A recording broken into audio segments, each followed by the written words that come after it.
Now, I knew that I might be a little bit tired and a little bit flagging for this panel this afternoon, and I wanted to treat it with the utmost respect. It's not a panel, it's a keynote. You can already see that I'm tired. So I wrote something down, and I'm going to read it to you all as best I can. So our next session takes us on a journey through time, from the money changers and merchants of Florence to the digital pioneers of Lugano's Plan B. That's us, by the way. It's a story of how human societies have constantly reinvented the very concept of value, trust, and exchange, and how Bitcoin fits into a centuries-long continuum of financial evolution. How am I doing so far, Rahim? So? I'll take that. Guiding us through this secret history of finance is a man who has dedicated his life to understanding sound money, economics, and human action. He's an Austrian economist, author, an entrepreneur, and the CEO of Deedsats. Please welcome to the stage, Rahim Taghizadegan. I made a mistake with the last name. Damn it. Was doing so well. Welcome. Oh, you did really well. One more Thanks time a lot. One more time with the surname. Rahim Taghizadegan. Taghizadegan. Okay. Best of luck, Rahim. Perfect. Thanks a lot, Joe. Thanks for being here in beautiful Lugano. Lugano is quite a unique place, but I have to say it's a typically unique place, right? It's a typically unique place for Europe, and I want to go a bit through history and figure out where this uniqueness may come from. I thought I can start with Florence, but of course it's not centuries, it's millennia we have to look at. Europe, originally, you all know the legend, is a girl, Europa. She's a Phoenician princess coming from a city that still exists to this day, Tyre in Lebanon. And she's like the original European OG, and then takes the bull ride with the god candle to Crete and Europe. And she brings some heritage with her. The Phoenicians are a lost civilization, but they invented or came up with something really important and crucial for the further history of Europe. And they're the first to really have a decentralized trade network. They didn't have a territorial state with a centralized capital somewhere, but they developed this network of nodes all around the Mediterranean. And then they came up with a second very important thing, and that's our literacy. They invented our alphabet, but they didn't write history. They didn't write poems or legends. That's why we know so little about them. They used it for very practical purposes, for trade, to keep track of trade. And they bequeathed another important innovation to us. They were the first to introduce standardized measures of precious metals to be used in these trade track records. Now this girl, Europa, when she ended up in Crete, she had a son, and one of her sons, or she had a few sons, one of her sons was then become a Lycian king, and Lycia is the place that then refined this idea of standard weights of precious metals into coinage. So we're going from Lebanon to what is today Turkey as core European locations. And then, of course, it's not too far to ancient Greece that improved upon this kind of network, decentralized structure, and are famous for withstanding a different model of the society. The one big revolution at this stage was the agricultural revolution, in being able to sustain lots of people in a dense location. And that led to a military superiority. If you have lots of people, you can just overrun the smaller settlements, and that was kind of the model of civilization. We as Bitcoiners are to a large part carnivores, and we all know that the agricultural revolution was a regression, a downfall of quality of life, and we can see that in archaeology and so on. And also the pattern that emerged was a kind of a downfall, the centralized territorial states always encroaching on the little refugees around the shores, on the mountains, fortunately connected by rivers in Europe, and that helped a bit. But it's this constant history of relatively mobile people looking for refugees and still being aware that they need a network. Because one difference, again, from the centralized agricultural states is that production and consumption tend not to be concentrated in the same place. And what we see with all the cities emerging, like Lugano later on, They are embedded in a network of production and consumption with a huge complexity, and that's something very unique that you have, and it's not become a city recently, it's been a city for more than 1,000 years. And a city always means it's a high density of people that are able to support themselves because they can draw to a larger area of resources and bring them to a place where they add productivity, where they add value. From the Greeks, we go on to the Roman Empire, and the Romans, in a way, increased this kind of network. But of course, there was always the temptation, as after the Greeks with the Macedonian Alexander, to succumb to this temptation of centralizing resources for warfare, for what states do, what governments do, being a stationary bandit of plundering resources and repurpose them to get even more land to plunder resources from. This kind of racket that has been going on for a long time. But the Roman Empire wouldn't have grown that big if they hadn't figured out the importance of the network. And that's the Roman roads, plus something very crucial. They paid their soldiers in coins of precious metals. So the soldier even has the name from the solidus, the sold that he's getting. And with these coins in their pockets, they could now turn into place a logistic infrastructure based on markets. So the Romans didn't have to carry all the logistics with them. They carried a lot with them, but they didn't have to carry all the logistic structure. It's just you have people on the roads with money to spend, will lead to an emergence of market structures around them, and that basically made it possible in a time long before digital surveillance to have such a big empire and command such a big empire. Of course, the temptation to plundering always outweighs in the long run, or has outweighed in the long run, this productivity. And so the more mobile people in Rome, usually those that had ships and had trade networks, moved on to a safe lagoon to the north of Rome that offered pretty unique defensive position. And they continued their business, and they enlarged their business, and that would become Venice for a long time, the central hub of Mediterranean commerce, far to the Levant, to the Near East, bringing all these luxury goods to Central Europe, and then figuring out that you could probably produce them on your own, and you could produce them in a better way. And that's something very uniquely European, this competitive spirit of locations that are distinct, very geographically very close, but distinct, and they want to compete, and they want to do it better, and they seek out better technologies. That already gave the Greeks their main advantage in being able to come up with a smaller amount of people, superior military technology and superior fighting styles. And that, of course, was also the innovation that turned northern Italy into the wealthiest region of the world, even after the downfall of the Roman Empire. Due to this mobility of a small minority of people that had figured out some things and improved upon that. And the real crucial next stage of that innovation happened in Florence. It was perfected. As with many innovations, it's not really the invention. It's not the place where it happens the first time. Innovation is always to make it scalable, to figure it out on a grand scale, and to figure out it's not just an experiment, it's something that people will be able to build on. And these crucial innovations are interestingly the main forerunners of Bitcoin. It's two things. First, it's a distributed ledger and the whole ledger principle. And second, it's algorithmic money. What do I mean by that?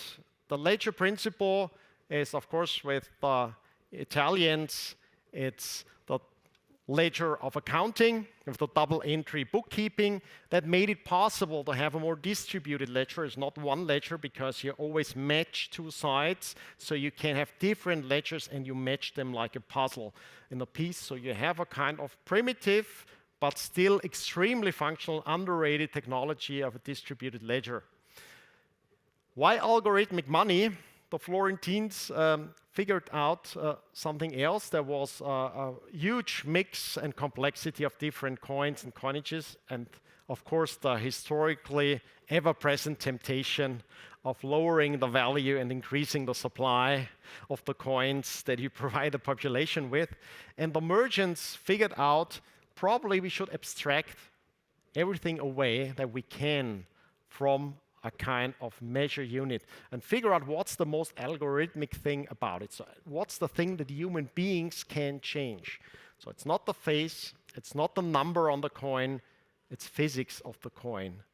They established a standard of the florin, and that's the florin, or the Florentine Guilder, if you like.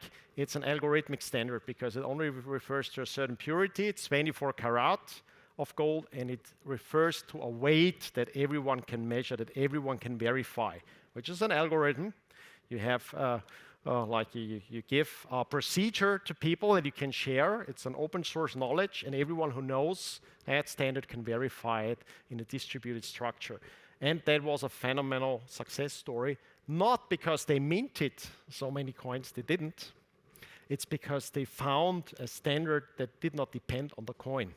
Because now they could have exchange rates with all the different coins and always figure out, okay, what's the true algorithmic base for our ledger that we then in our ledgers can count with, and of course can count our savings with. And the Florentines probably were meant to come to these innovations because Florence had a disadvantage. It was not directly at the sea, but it was connected to a river, and it was connected to the land routes of trade that were becoming ever more important with the encroachment, because if wealth is conspicuous, it draws the plunderers, so gradually trade shifted to the north. And there was a big obstacle, that's the Alps, and that has been important for this region and has been a large part of the success story of Switzerland, that the Alps should become such an important part of European geography. They are a great barrier for troop movements, but it's possible to move goods if you build bridges, if you have passes, you have rivers going through the Alps. So it was possible with a network. You need to have a network to bridge those Alps and allow first to a minority of more mobile people to move and to bring the most mobile form of capital with them. And of course, everyone at the sea thought the most mobile form of capital obviously is ships. But the Florentines realized, no, it's money. Money is much more liquid than ships, because you can build ships if you have money, but if you have ships, you don't necessarily get money. There's a lot of uncertainty involved. And now this difference in uncertainty, there's the crucial insight of finance. That's where all finance originally comes from.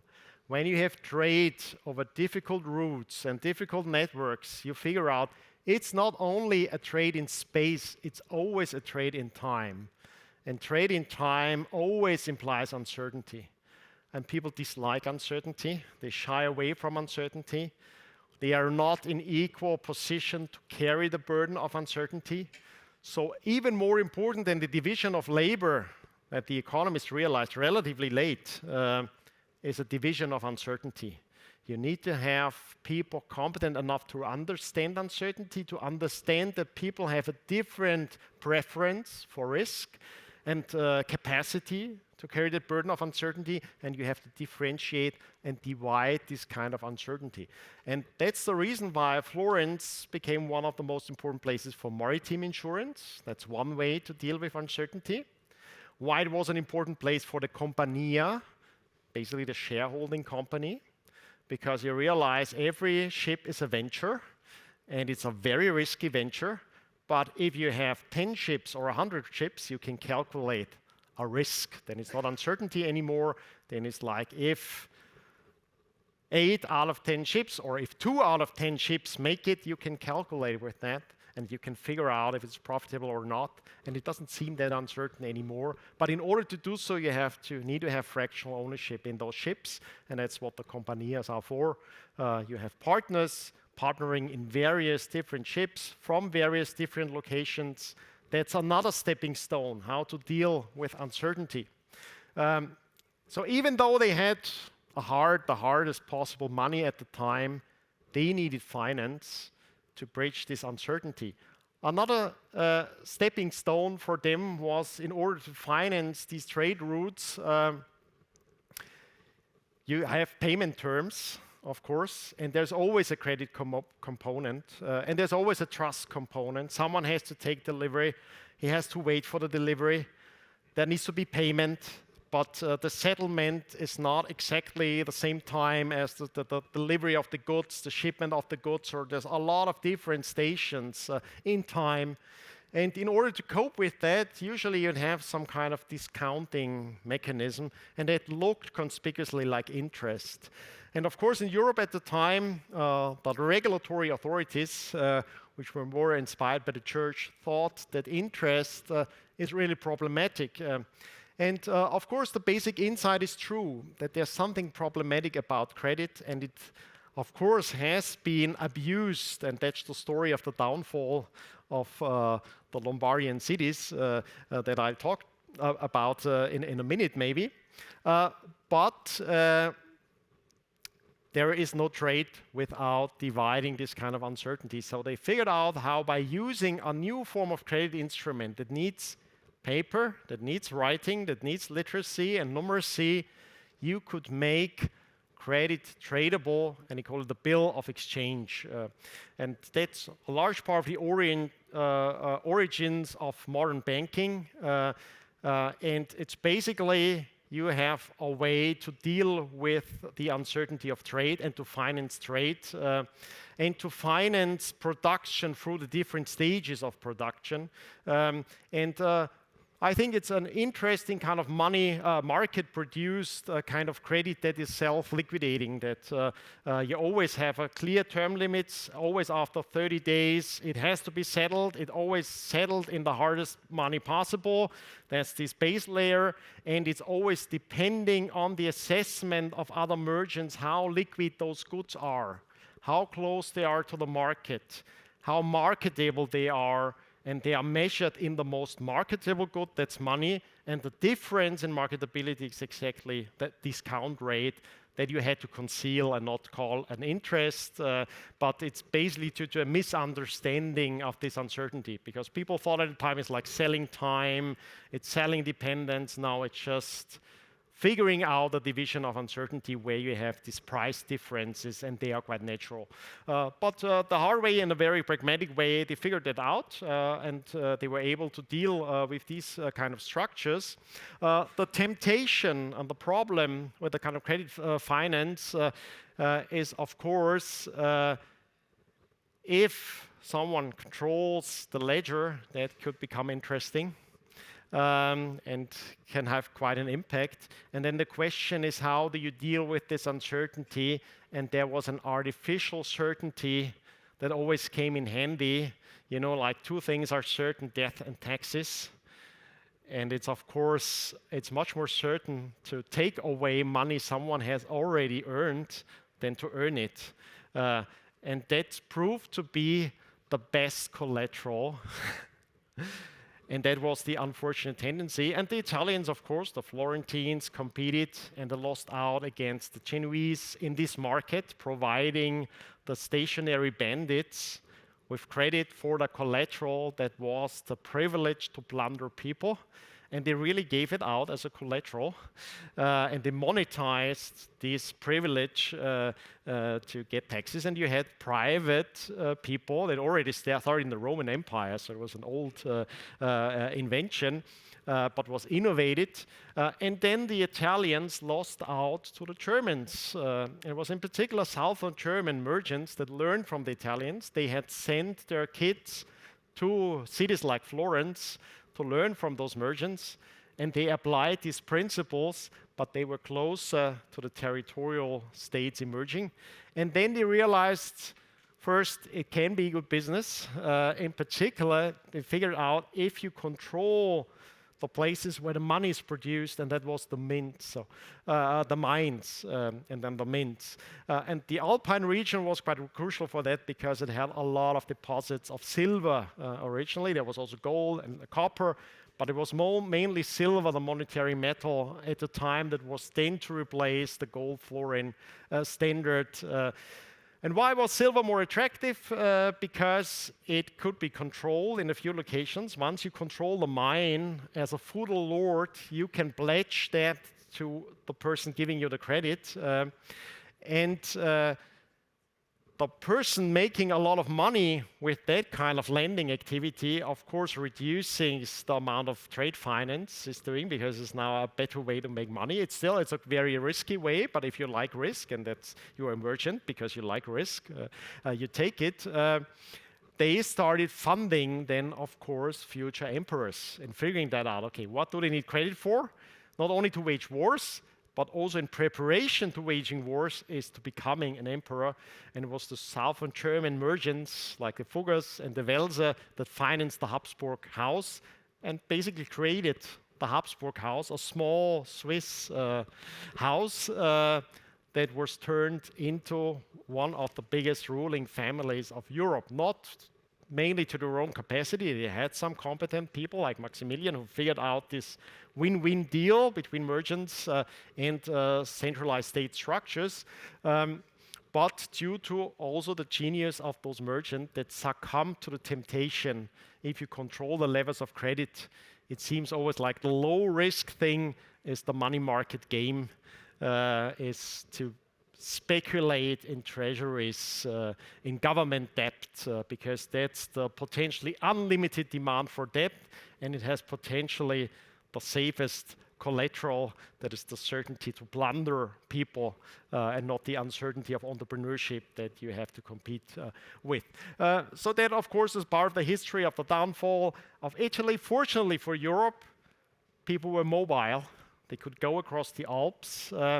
And it's from the 17th century that places that were really close, like Lugano, not that far away, but strategically located next to the Alps and the Gotthard Pass, where you have these mountain passing trade routes.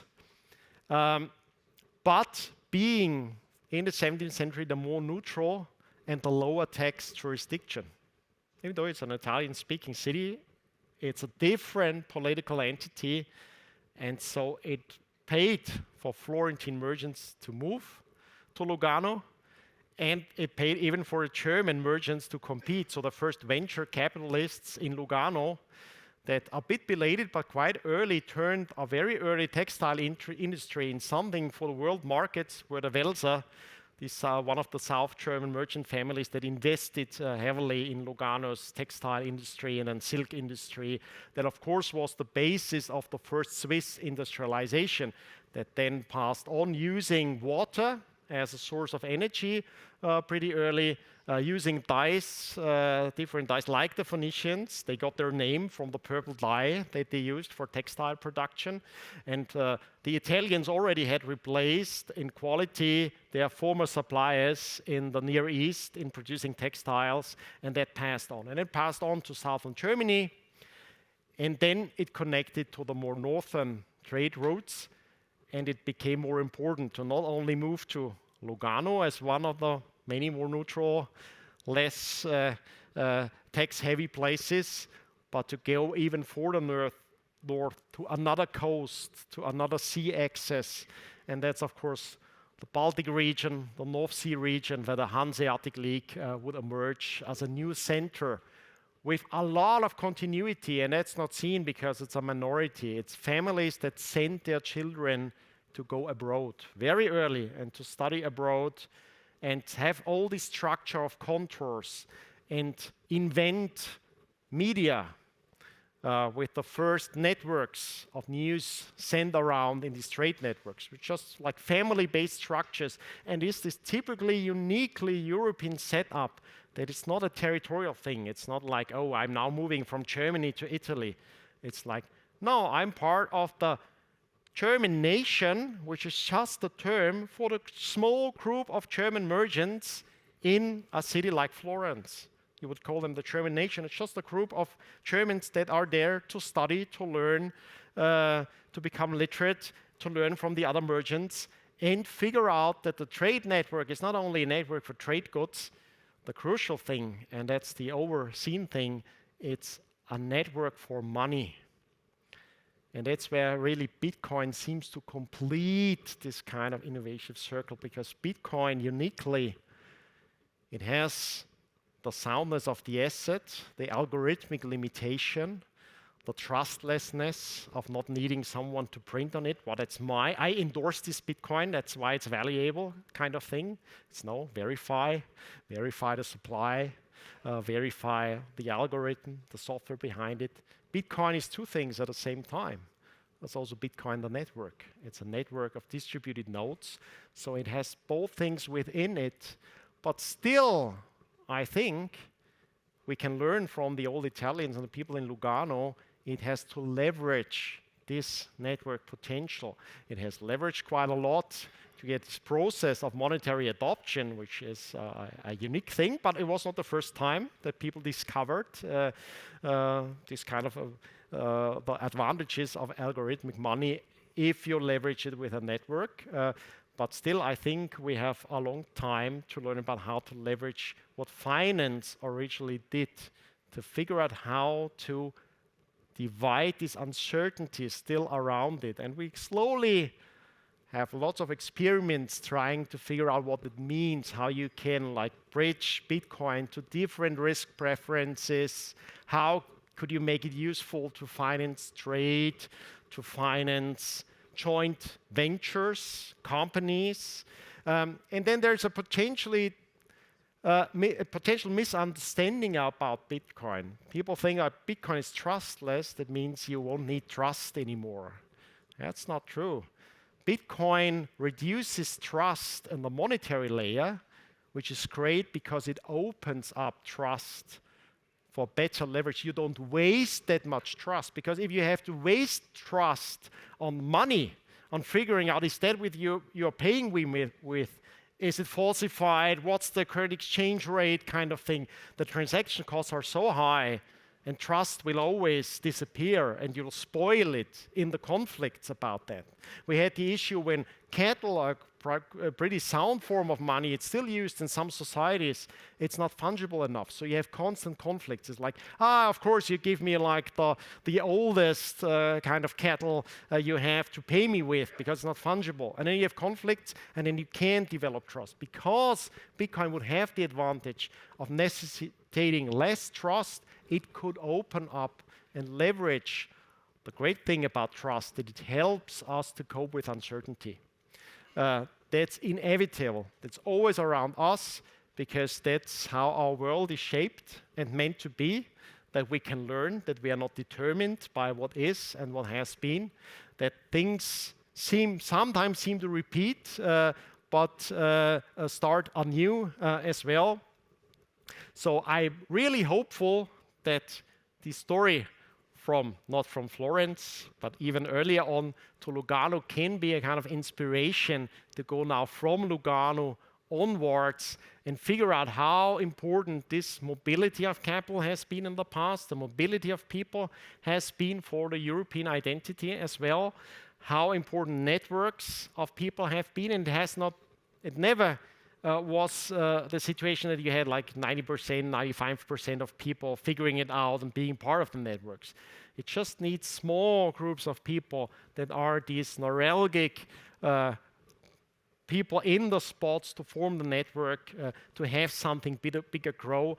And that's exactly what has grown most of modern wealth. About 97% of modern wealth has grown within the last few centuries, where this kind of leverage of division of labor plus division of uncertainty plus mobility of capital and people has been harnessed by something the Austrian School of Economics calls the catalaxy, the extended order of people peacefully cooperating in win-win relationships, and thus finding the only alternative to the win-lose relationships of plundering that have been with us for ages. Thanks a lot for your patience, and good luck for that part of the journey. Amazing. Thank you. Thank you so much, Rahim. Wonderful stuff. I don't think we have time for questions, right? Unfortunately not, but you will be here for the rest of the conference, so please do. You can find me at a booth. I'm at citadel.garden. It's one of my projects. You'll find me second floor of the villa.